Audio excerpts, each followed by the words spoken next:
Hace un par de días, a través de estas cámaras y micrófonos, le dábamos cuenta de, cómo la colega Marta Olivia López, ella allá en Tamaulipas, pues acudía a instalaciones de la Fiscalía General de la República para hacer sus denuncias correspondientes por acoso, hostigamiento y amenazas en contra de quien fuera el gobernador de Tamaulipas, Francisco Javier Cabeza de Vaca, también de el exfiscal Irving Barrios.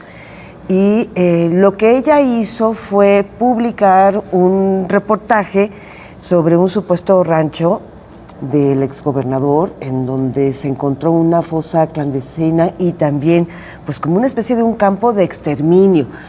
Pero también le hacíamos la aclaración aquí al aire, ella no hizo el hallazgo, ella lo publicó. Pero bueno, nos da muchísimo gusto tenerla en estos momentos y hacer contacto con ella y saludarla. ¿Cómo te va, Marta? Muy buenas tardes. Gracias, José Ángel. Muy buenas tardes. Es un gusto estar en este importante espacio. El gusto es nuestro y saber que estás bien, Marta. Cuéntale a nuestra audiencia de este proceso, por favor, adelante. Sí, inicialmente yo acudí a la Comisión Nacional de los Derechos Humanos y a la Fiscalía Especial para la Libertad de Expresión de la Fiscalía General de la República para denunciar acoso y hostigamiento de parte del actual fiscal, actual fiscal general de justicia de Tamaulipas, Irving Barrios Mojica, por acoso a nuestro sitio y plataforma digital. Somos el único noticiero de lunes a viernes por redes sociales por la noche. Entonces tenemos ahí desde hace 4 años este segmento informativo. Y bueno, nosotros estamos haciendo, y bueno, originalmente lo que queríamos nosotros era denunciar esta situación. Y después, digamos que en el camino, porque no estábamos planeando eso, en el camino se nos atraviesa esta amenaza del ex gobernador Francisco García Cabeza de Vaca, donde después de una nota, hay que decirlo, una nota que publicamos, donde dimos a conocer primero, y sí quiero puntualizar esta situación. Primero, los colectivos de desaparecidos, nosotros tenemos mucha comunicación con ellos. Y ellos nos informaron que habían dado positivo un campo de exterminio. ¿Qué significa que hay un campo de exterminio? Pues de que hay restos, hay también restos humanos, por supuesto, había cocina, es decir, donde cocinaban cuerpos, y todas estas para determinar y posiblemente fosas clandestinas. Esto es lo que determina toda esta situación de que sea un campo de exterminio. Nosotros el colectivo nos informa de esto y nosotros nos llama la atención el predio del que hablaba, que es elegido La Retama de Reynosa, Tamaulipas. Entonces empezamos a buscar información y otra que ya recordábamos, en especial nos llamaba la atención porque cuando el proceso de desafuero, que fue de febrero a abril contra García Cabeza de Vaca siendo gobernador del estado, que se dio este proceso en la Cámara de Diputados en el 2021, nos llamó poderosamente la atención el ejido La Retama, porque ahí el titular de la Unidad de Inteligencia Financiera, Santiago Nieto Castillo, había declarado y había sustentado sus argumentaciones con de que ahí era una empresa, la propiedad era una empresa fachada de Francisco García Cabeza de Vaca. Entonces, al tener nosotros la confirmación de este campo de exterminio, lo que hacemos es pues simplemente darle el contexto a la información, verificar y darle el contexto. Eso fue todo lo que hicimos. Ni siquiera es un reportaje, es una nota informativa con contexto. Entonces, unimos esas piezas y bueno, eso le incomodó muchísimo al ex gobernador, que nos amenazó de que nos iba a demandar. Es decir, también eso se hace, es una actitud muy, muy de este gobernador, de este ex gobernador, cuando fue titular del Ejecutivo. Es decir, no emprendía acciones legales, algunas sí las hacía, pero me parece que el amenazar a una periodista por decir por dar una nota se nos hace muy grave. Y subrayo nota informativa porque ni siquiera fue un reportaje, ni siquiera tuvo un tiempo de elaboración de al menos una semana, 2 semanas, un mes de más, ¿no?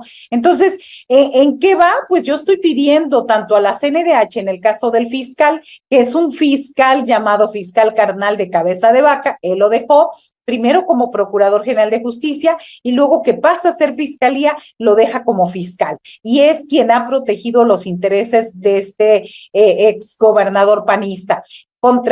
Pedimos a la CNDH que atienda y que investigue la denuncia y en segundo lugar a la FEADLE contra el exgobernador. Marta, ¿hasta dónde han llegado estas amenazas? ¿Es solamente decir vamos a proceder legalmente? ¿Han hostigado inclusive ya de otra manera que puede resultar más grave o preocupante? ¿En qué nivel se encuentran tanto el fiscal como el exgobernador tratando de presionar por esta nota informativa?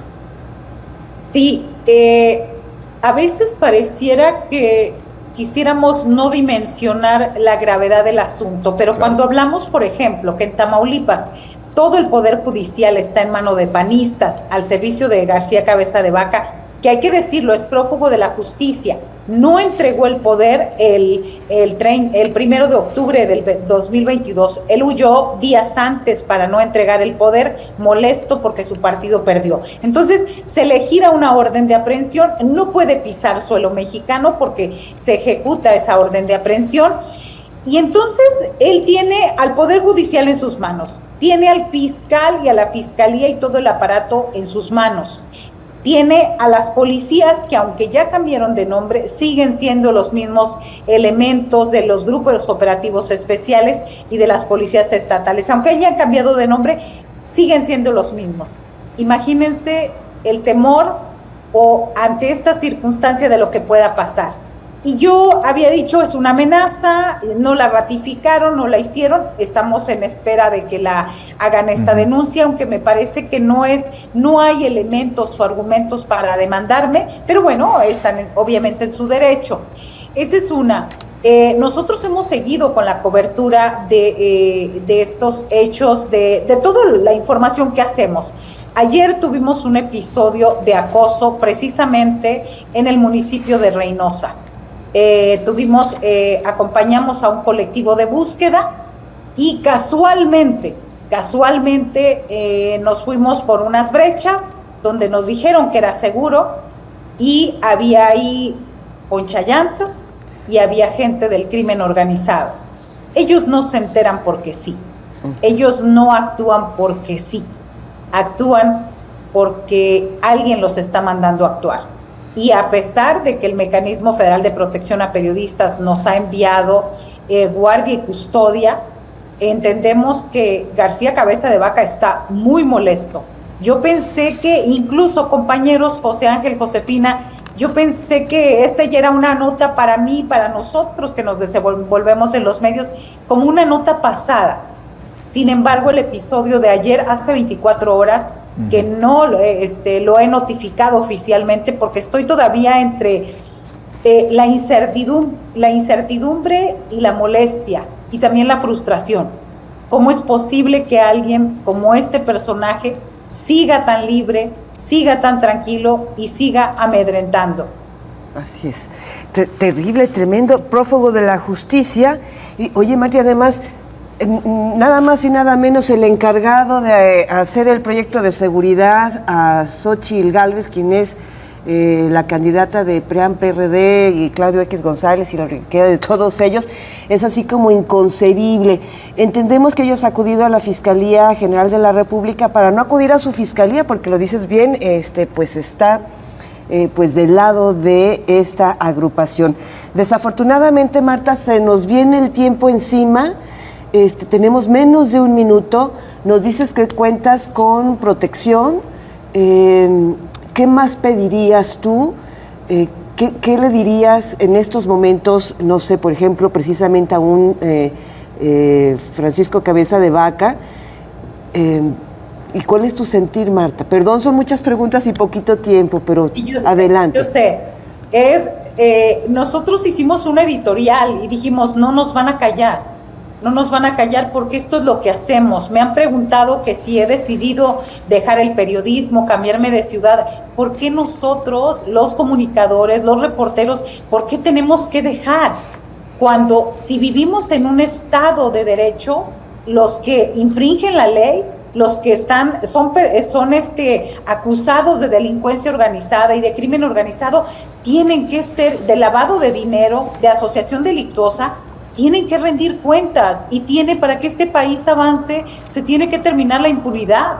Yo es lo que pido, que se termine la impunidad y que el que cometa delitos se le castigue. Y los que estamos trabajando por comunicar, por hacer periodismo ciudadano, por hacer periodismo, pero no de ahora, no somos de las redes, tenemos más de 30 años en el medio periodístico. Es simplemente que no deberíamos tener ni siquiera privilegios especiales, ni guardia, ni nada, pero ante la circunstancia que estamos viviendo por este señor prófugo de la justicia es que las tenemos que tener. Me parece que es un mensaje de decir, alto la impunidad. Nosotros vamos a seguir haciendo lo que hacemos porque no sabemos hacer otra cosa más que reportear. En todo caso, si la molestia es por la nota informativa, pues hacer la aclaración pertinente ante el medio y ante la autoridad competente, Marta, porque si se está señalando que es en el rancho propiedad del exgobernador donde hicieron estos hallazgos, por supuesto que tendría que estarse deslindando, pero ante la autoridad y no estar acosando de esta manera. Así es, y él ya ejercieron sus abogados, recibí un derecho de réplica firmado por Javier Cuello Trejo, imagínense lo que significa eso, con todo su pasado, que estuvo ahí en la Procuraduría General de la República. Entonces, ya lo hicimos, nosotros somos uno de los pocos medios, si no es que también, el único medio en Tamaulipas que tenemos un código de ética, un directorio, una información, tenemos todo, y nos pidieron el derecho de réplica y ya lo hicimos. Por eso digo que no hay argumentos legales de una demanda, de una denuncia, es solamente la forma en como siempre se manejó, con prepotencia, con arbitrariedades, con malos números negativos. Me decía Josefina, que es el asesor de seguridad, pues qué lamentable, durante su sexenio, en Tamaulipas ocupamos nosotros el segundo lugar de desaparecidos en el sexenio de Cabeza de Vaca, 2 personas desaparecidos, y en proporción de población, porque Jalisco ocupa el primer lugar, nosotros en proporción por cada 100,000 habitantes ocupamos el primer lugar. En su sexenio aumentó 1,525% los feminicidios. Y eso nos habla, tuvimos 3 masacres de migrantes y de ciudadanos confundidos con supuestos narcotraficantes. Esa es la señal, y bueno, si lo quieren en esta alianza opositora, será su derecho, pero nosotros no quisiéramos que lo que nos pasó en Tamaulipas suceda en todo México. Así es. Estimada Marta, te mandamos un fuerte abrazo, muchísimas gracias por platicar con nuestra audiencia. Seguimos en contacto si tú así nos lo permites. Claro que sí, muchas gracias. Gracias a José Ángel y Josefina. Muy amable. Gracias a ti.